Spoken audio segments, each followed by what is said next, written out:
afternoon. Keith Landecker for Brewer Media, G93 and Power 94. And, you know, we've got these series of videos going on, and we've been talking with different people throughout the community.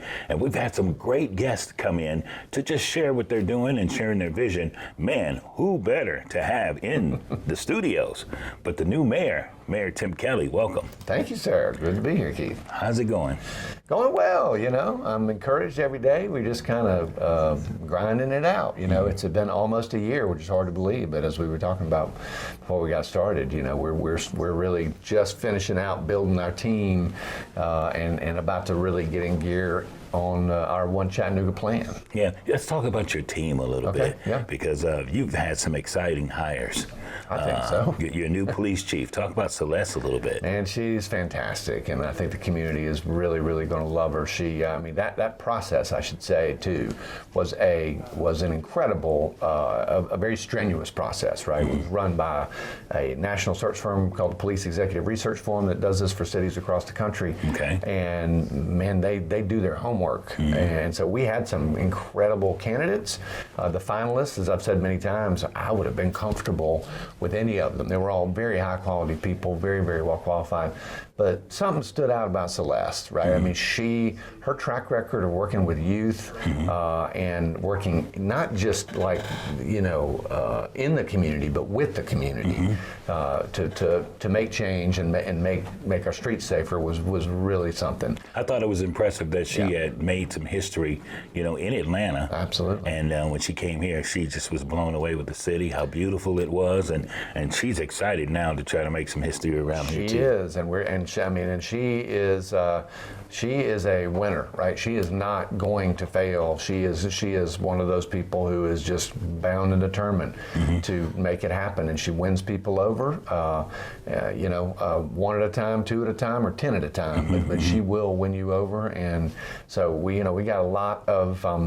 We're really looking forward to getting back on the front foot with the whole community policing program, and getting the department back in our community centers and cranking back up the police athletic leagues, and getting and restoring that trust between the community and the department that's been kind of lacking. She and I talked about the PAL, P-A-L. Good. Because I grew up under PAL, and those police a lot of guys around here did. Yeah, right? and I've got good friends who grew up in rough circumstances. You know, if it wasn't for that, there's no saved my telling where life. I'd be. Right. As a youth, growing up in Michigan and Detroit, I mean, I knew the officers, they knew me, and it was a great experience for me. Exactly. Yeah. You know, and that should also make it easier for the police department to recruit a force that looks like the community. That's right. I mean, which is a challenge right now. So we really got to put an emphasis on that, and I know that's going to be one of the first things she'll focus on. Okay. Hey, let's talk about some of your other hires. I know you got some, like you told me when you first came in, you said, man, I'm busy because we're trying to get everybody in place. What else do you have on your agenda as far as hires are concerned? Well, again, we just did hire Tamara Stewart as our city's first chief equity officer. Super excited about Tamara. The other way to think about that position really is a chief opportunity officer. And really, you know, one of my main goals as mayor is to close these gaps, these really insane gaps. You look at the numbers, they can. I got days where I'm depressed, right? Because I mean, you look at the gaps and it's rough, right? So we really got to roll up our sleeves and get to work on closing those gaps, and that's about creating opportunity. And so Tamara will be doing that. Other positions that we've still got open are mainly under Jermaine Freeman in economic development. I think applications actually closed tonight on a director for the creative economy, right? So somebody to support arts and culture, looking for somebody to help support entrepreneurship, and then somebody to support housing-related issues. Housing, we can talk more about that, but you know, affordable housing is a big deal, and it's only going to get worse, I'm afraid. I mean, we've got a lot of new units that are coming online if you drive around Chattanooga, but as we, you know, if I do my job and we create job growth here and companies move here, I mean, they got to live somewhere, and they got to live somewhere affordably. So we really that is quickly becoming the top hot burner item for us to really focus on. Is that going to help, when people go off to school, like these young people go off to school, we want them to come back to Chattanooga. Absolutely. So that's going to help out with that too. Well, it should, right? And that's one of the reasons that South Project, everybody's read in the news about the potential new stadium for the Lookouts, and while we need to do that to keep the Lookouts, I don't think anybody wants to see the team leave. No, right. It's really not about that per se. It's about creating a district down there. If you've ever been to Baltimore or been down to Atlanta and seen that whole district around the Braves Stadium, I mean, that is the sort of asset that we need in order to keep our young people here and give them a vibrant town with a lot of stuff to do so that they can come back here and enjoy it. Because we do lose too many of our youth to larger cities now. And when you talk about that too, there's so many different people in our community that, everybody's got their own opinion. And they're watching you closely. They want to make sure that, you're going to do everything you said you were going to do when you were running for mayor. As I see it, I mean, you're right on track of putting all this stuff in place. Well, again, I'm not running to climb some political ladder. I'm running because I genuinely love Chattanooga, and these are things that drove me crazy as a Chattanoogan, both morally and culturally and socially and economically.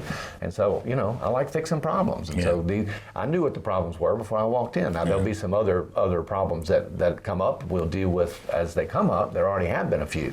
But the big ones, I knew what they were, I knew what they are. So those are the promises I made, and I intend to keep all of them. Yeah, and you and I talked when you were running for mayor during your campaign, and we talked about Tent City. Yeah. That was it blows your mind if you go over there and you see that area, and it breaks your heart at the same time too. I drive past it every day on the way to work. I live in Fort Wood, and I come right up 11th Street.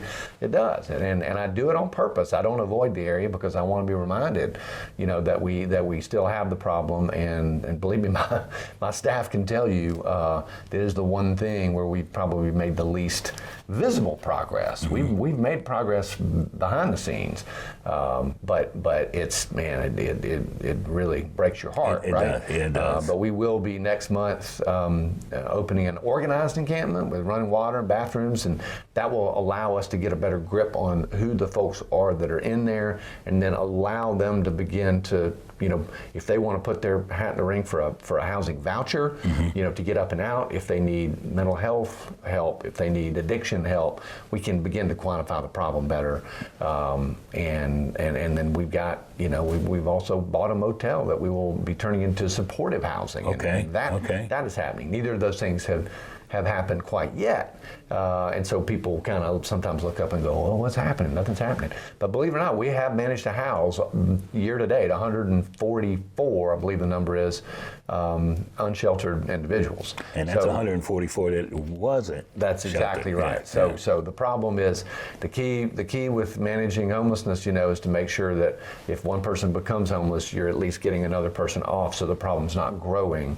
And again, this is also Housing Month, so we've introduced a lot of initiatives to try to fix the problem in the short term, making it more appealing for landlords to rent to folks, because a lot of them, are dicey because they're afraid that if they rent to somebody that's been on the street, they'll destroy their apartment.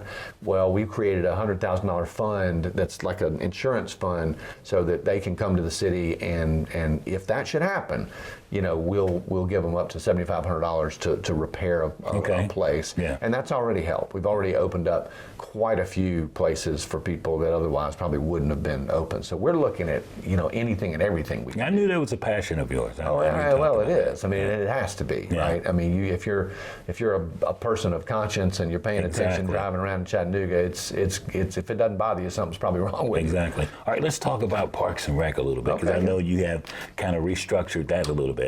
What is that whole thing? Everybody's trying to understand what is this and what is this? Believe it or not, what we had under the Burke administration, which was very well intentioned, was youth and family development, right? But I think a lot of people kind of didn't understand what that was, and so it's pretty simple. We're hitting rewind and going back to a community development department, and we'll still have rec centers, and then a parks and outdoors department. And so parks and outdoors, our green spaces in Chattanooga are really what make Chattanooga special. So the guy that we've hired to run that is a world-renowned guy, and we're going to be, Scott Martin's his name, and we're really going to be putting a lot more focus on creating greenways, getting the Alton Park connector done.